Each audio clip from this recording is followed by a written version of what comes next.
Welcome to the lecture series on fundamentals of air pollution, sources and mitigation. Now we are going to discuss one of the very important topics in this heat balance model of the earth. So, in this lecture we are going to discuss what is the radiative equilibrium and how the earth is maintaining its temperature. We will discuss different source of energy that is there on the earth, and we will discuss some of the cases of inner planets, like we have 4 inner planets, and then we will discuss that why some of the cases the temperature is matching with the predicted temperature is matching with the actually measured temperature, and in some of the cases if it is not matching, why it is so. And in this although I have discussed the concept of greenhouse gases, with the help of this radiative balance model we will discuss again the importance of greenhouse gases. So, let us start with this one. This we discussed in the previous lecture, that solar constant is the solar irradiance. Now, remember the units here again, just remember the terminology that we used in the previous lecture. I discussed about the FE-MER, okay, and energy, flux, irradiance, monochromatic irradiance, and then radiance. And then just remember the units here, actually its unit was joule, and joule per second, this was watts, flux was watts joules per second, and I mean this means you have joule per second, so this is watt, and irradiance was actually watts per meter square. And then you have monochromatic radiance, it will be like watts per meter square, and then you have per unit wavelength, centimeter inverse, and then you have radiance, so watts per meter square per centimeter, and I mean you can just put micrometer, nanometer, whatever, but just because we are using here, so let us say let us put it nanometer, okay, and then solid angle anga, steradian actually we write it. So, this is the units, and now we discuss here that the solar constant is the solar irradiance. Now, remember, okay, this is irradiance, this means this has units of watts per meter square, incidence on the unit area, and that the incident radiation has to be perpendicular to the surface at a distance of 1 astronomical unit. So, this is very important, you have to just remember that we are talking about 1 astronomical unit, which is actually like 1.5 into 10 to the power 11 meters, this distance actually.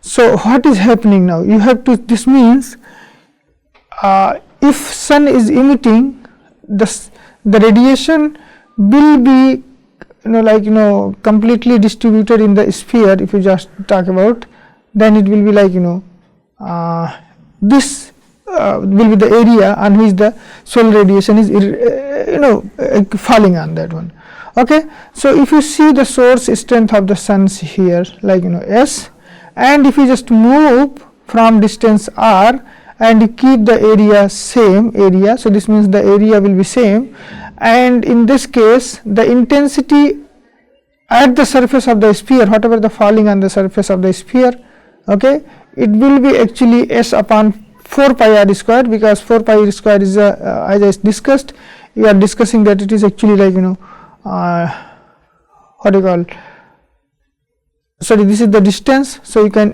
relate that one, or you can put d, or you can write r. So, this distance the radiation will be falling, and if this the same, if you increase the distance by 2 units by 2 r, this means here the intensity will reduce to 1 by 4, the intensity reduces by the factor of square of the distance, and if you just move it to another 3 r distance, the radiation that are irradiance that is there, it will be reduced to 1 by 9. So, this just remember this one, and we can use to calculate the solar constant knowing the radiant output, its radius and orbital distance of the earth using inverse law. So, this is also called inverse law, this is inverse square law. So, this means you have kind of I I is equals to S upon 4 pi r square, and here if you just put it S0, okay, if you just put this one is S0, then you can just calculate that how much radiation is coming from that one. Okay. So, we will see the calculation of solar constant in this one. Now, if you just see, as I said that what will be the total emission of the sun, and if I know that per unit area what is the radiation that is giving it, and we calculated in the previous lecture that it was actually 3.2 into 10 to the power 7 watts per meter square. Okay. Now, this radiation is per unit area, surface area. So, what if you have to calculate this radiation has to be multiplied by the 4 pi r s square. S is the radius of the sun. Okay. R s is the radius of the sun, and this means from the sphere, if you consider sun as a sphere and its surface area will be 4 pi r square, and per unit area if the radiation is Bs, then total emission from the sun is distributed over a sphere in meter square with the distance of a. Now, you have to imagine whatever the radiation that is emitting from here, sun's radiation is actually if you consider that this distance as a, and which is actually nothing but sun and earth, the distance between sun and earth, okay, and which is about 1.496 into 10 to the power 9 meter or 11, you can put it here, and it is used to determine the solar irradiance, which is actually S per meter square at the top of the atmosphere. Now, you have to remember this one. So, what will be the radiation that is actually falling here if I just calculate, because my sun is actually giving total solar radiation 4 pi r s square into B s, and then you divided by distance, which is actually 4 pi a square. The radiation decreases if we have what is the radiation that will be reaching here, if which is distance a apart from the sun, then it will be divided by 4 pi a square. So, this means 4 pi will be cancelled out, and we know R s is actually nothing but if you just take 6955 kilometer. So, this means 10 to the power 8 meter you can put here. Okay. And we also know that what is the value of this one, 149.6 into 10 to the power 9 meter. This is the distance, one astronomical, that we have actually. Okay. And you have to also remember that one, this is actually R s upon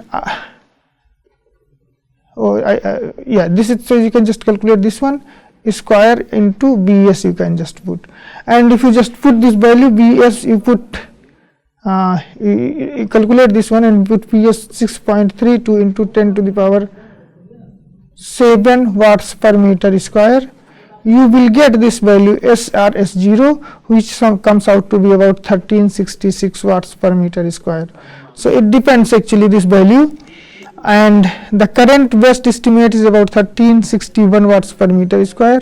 In most of the calculation we usually use 1362, and sometimes we use 1368 watts per meter square. So, you just have to remember there is actually it's just that how precise you are measuring these numbers. If you are putting 149.6, if you put another 2 decimal, this value might be changed, and then if you put the radius actually of the sun, then it can change, and then of course B s is almost like constant. So, usually S0 is taken about 1368 plus minus watts per meter square. One point that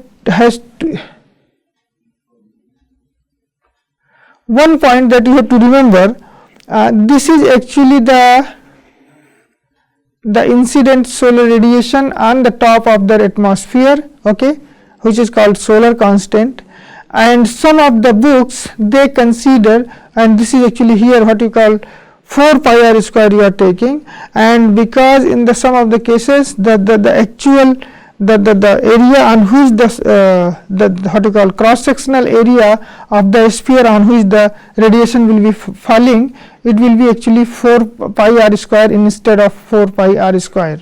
So what terms, that there will be a term of 4 that will be there, and that in that case 1368, you can just put 1368 by 4. So it will be actually like 342 watts per meter square, and this is the value that we mostly use in the radiative balance, that when we see the numbers, that how much radiation is coming, how much is going back. So just remember these two things. S0, if you are taking 4 into accounts, 4 pi r square, then actually it will be 1368. If you are not taking that into account, it will be actually like 342 watts per meter square. Remember, this is very important, because in the some of the calculations we will have, this is the same thing. Okay, here actually, like, the distance has been taken 6.95 into 10 to the power 5, so that the value will be changed, and this value has been, like, you have initially you have 6.32, we had 6.955, but here actually, like, they have reduced. So based on this one, this value can be reduced slightly, but just remember two numbers, 1368 watts per meter square if you consider 4. Okay, and if you are not converting this one, then you use 342 watts per meter square. So these two numbers you have to remember for the calculations, which we are going to discuss now. So the next question that should come to your mind, what controls effective temperature? Okay, this is very important, effective temperature of the planet, of any planet actually, in planets. So the very first thing is actually that energy that is coming from the sun, that is actually, like, radiation, that is actually one of the main source of the energy that is falling on the planet.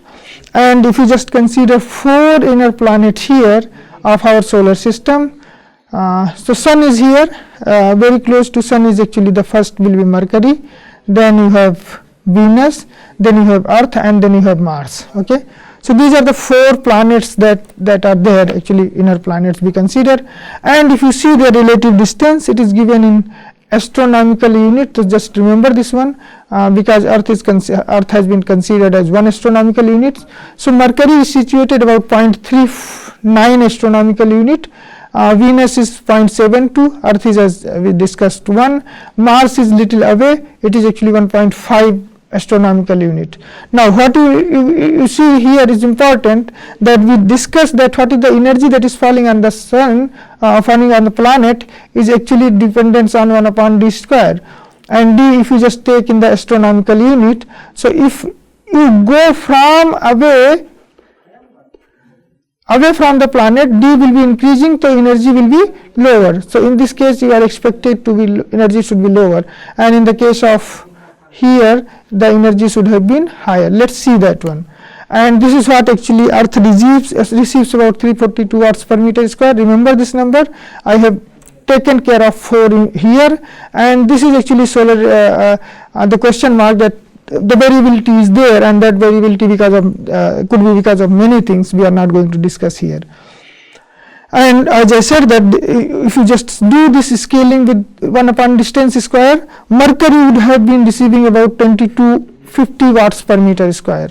Okay, and Venus will reduce about 660 watts per meter square, comparison to 342 watts per meter square that Earth is receiving. And if you just move from Mars, if you move to Mars, it will be receiving about 150 watts per meter square. Now remember, and this is one of the very important and fundamental concepts, that Earth is actually located at very precise locations.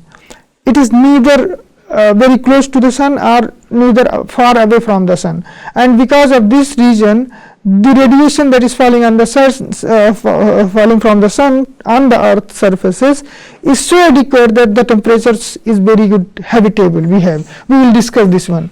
But if you consider here in the inner planets, what will happen? These inner planets will have higher radiation.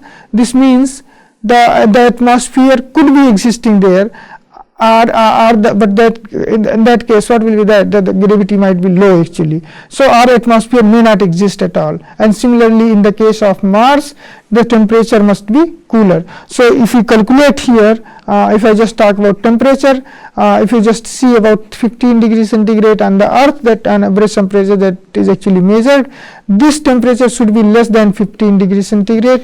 this should be more than 15 degrees centigrade. This is obviously, okay, in this case more than 15 degrees centigrade you will have different temperature, because if you just calculate based on the thermal equilibrium equation.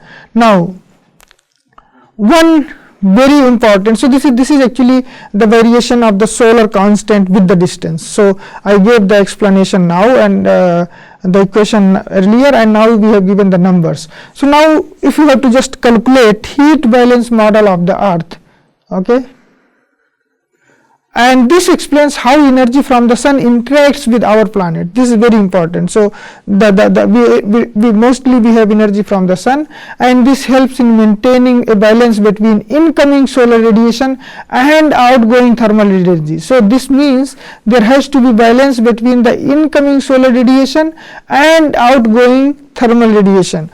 Remember, balance for the, in order to if we are talking about the balance, there has to be two, one in the left hand side and one on the right hand side. So one, if it is incoming solar radiation, there must be somewhere outgoing thermal radiation, otherwise this energy will, if you don't have outgoing thermal radiation, the energy that planet is receiving will keep on increasing, and when it will keep on increasing, the temperature would be very high. So this balance is very fundamental to earth science, earth climate system, and this ensures planet's temperature remains relatively stable over a long period of time. So if this radiative equilibrium is disturbed, then what will happen? We would actually expect either lower temperature or we can expect higher temperature any time, but the balance will not be there, and actually you will not have a kind of stable temperature. Okay. So as I said that in the incoming solar radiation, we have incoming solar radiation, and for the outgoing thermal radiation is actually mostly the earth that we have. Okay. Earth emits lots of energy from the surface itself. And if you treat earth as a black body, this means we consider emissivity is actually equals to 1. The total amount of energy that is emitted by 1 meter square surface on the earth can be computed by Stephen Boltzmann law, and we have studied this one. I is equals to sigma T to the power 4, where T is the temperature of the planet. Okay. This is effective emission temperature. You can calculate that what is the same thing. And now, but you have to remember that this is actually like our earth, if you just consider, and if you consider its radius r, and if you consider earth as a sphere, then surface area will be actually 4 pi r square. Remember, this is very important.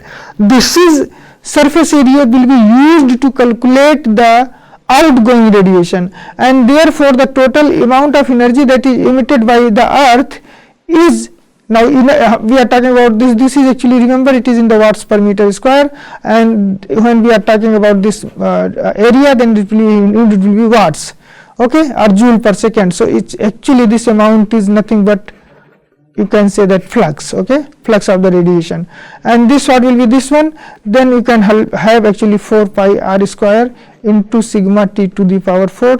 This is the energy that our earth is emitting actually. So earth is emitting this radiation, this much radiation. Okay. Now there is, let's compute what will be the incoming solar radiation. Okay. So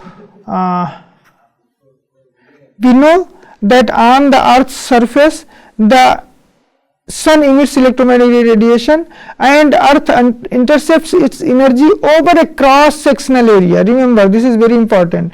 It does not fall, like when you are computing the total energy from the emitting, you have to consider 4 pi r square, but here if you have to consider that on what area this radiation will be falling, and this would be falling as actually cross sectional area. So it will be actually nothing but pi r square. It will not be 4 pi r square. So this will be actually like, if just sphere is nothing but you make a slice of small circles. So circle, if you have a circle of radius r, the area will be pi r square. So you have to remember. So this we calculated pi r square, and where r is the radius of the earth. Now we know that the incoming solar energy at the top of the atmosphere is S0, okay, per unit area. So I now know that how much radiation is actually falling on the Earth surface will be S0 into pi r square, simply multiply by the area.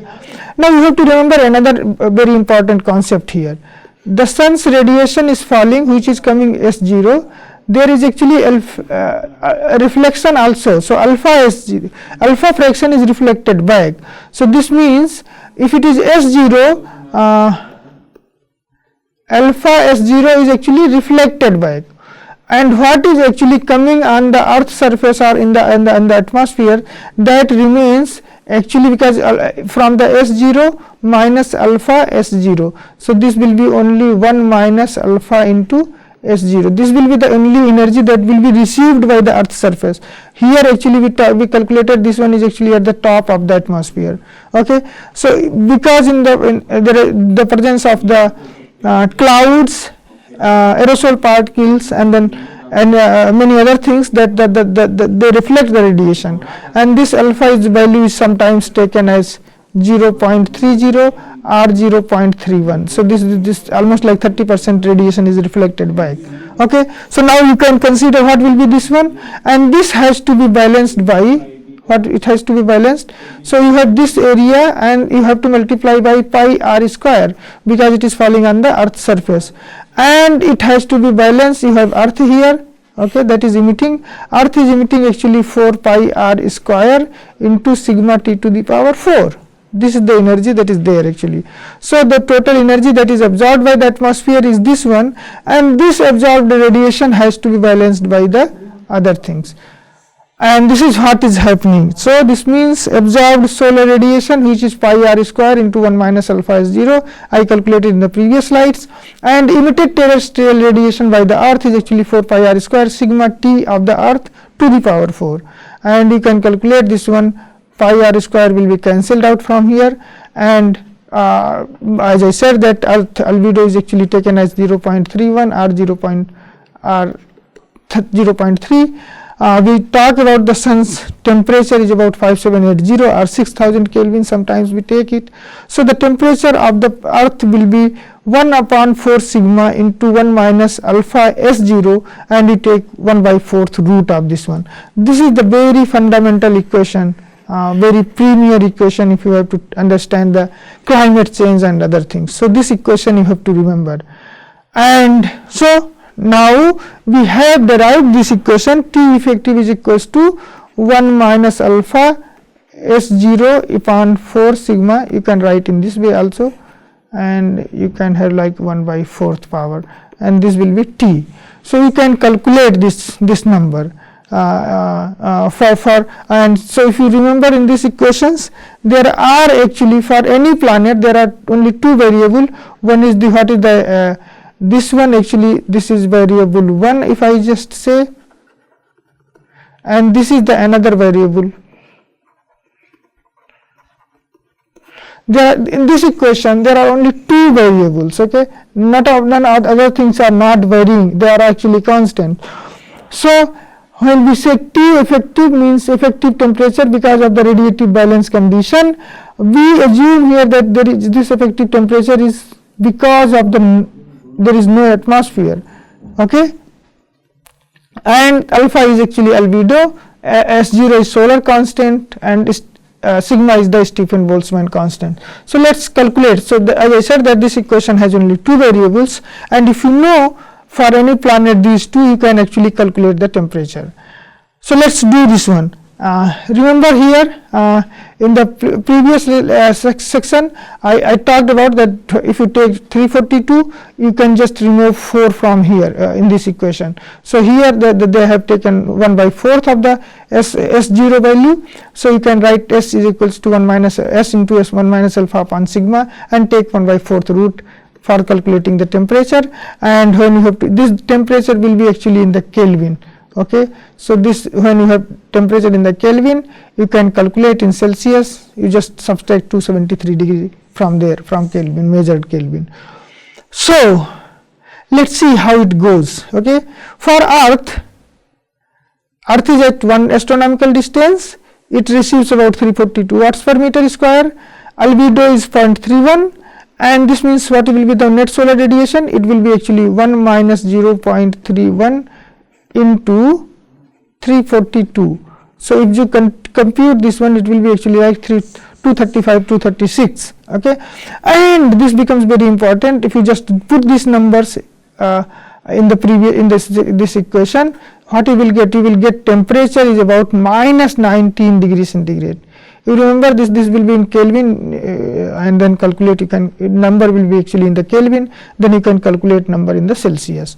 So this will be in minus 19 degrees centigrade. Okay, but what is actually observed, actual surface temperature that is actually observed is not minus 19 degrees centigrade, but says global average temperature of the earth is about 15 degrees centigrade. Okay, so this becomes very important here. So if you similarly, if you calculate for the Venus also the temperature, equilibrium temperature would have been minus 10 degrees centigrade, but actually the actual temperature is about 453 degrees centigrade. Here so in case of Earth it agrees quite well. For Mercury it agrees very well. Okay, about it should be 162 and we are getting about 180, so it agrees very well. And in this case actually, like you have what is that, minus 55, and actually measured is minus 43. As I talked about that, as you move from the sun, temperature will be lower, so temperature will be again in this direction. So here actually this agrees, but for Venus and Earth this does not agree. This is very important point that has to be noticed. And what is the reason? Let's find out that what are the reasons for this one. Yeah, so this is actually, if you just put number, you calculate, it will be 2 square root will be 1/4 is root will be actually 255, and then minus 19 minus 18 degrees centigrade. So global average temperature against predicted by equilibrium temperature, they do not agree very well, and there is almost like 35 degrees centigrade difference between the predicted and observed temperature, and this is actually, this difference has been because of the presence of the greenhouse gases. So if the greenhouse gases were not there, the temperature would have been like minus 19 degrees centigrade, but because of the greenhouse gases, these greenhouse gases absorb about 80 watts per meter square. Remember what we are getting, actually like we are getting 235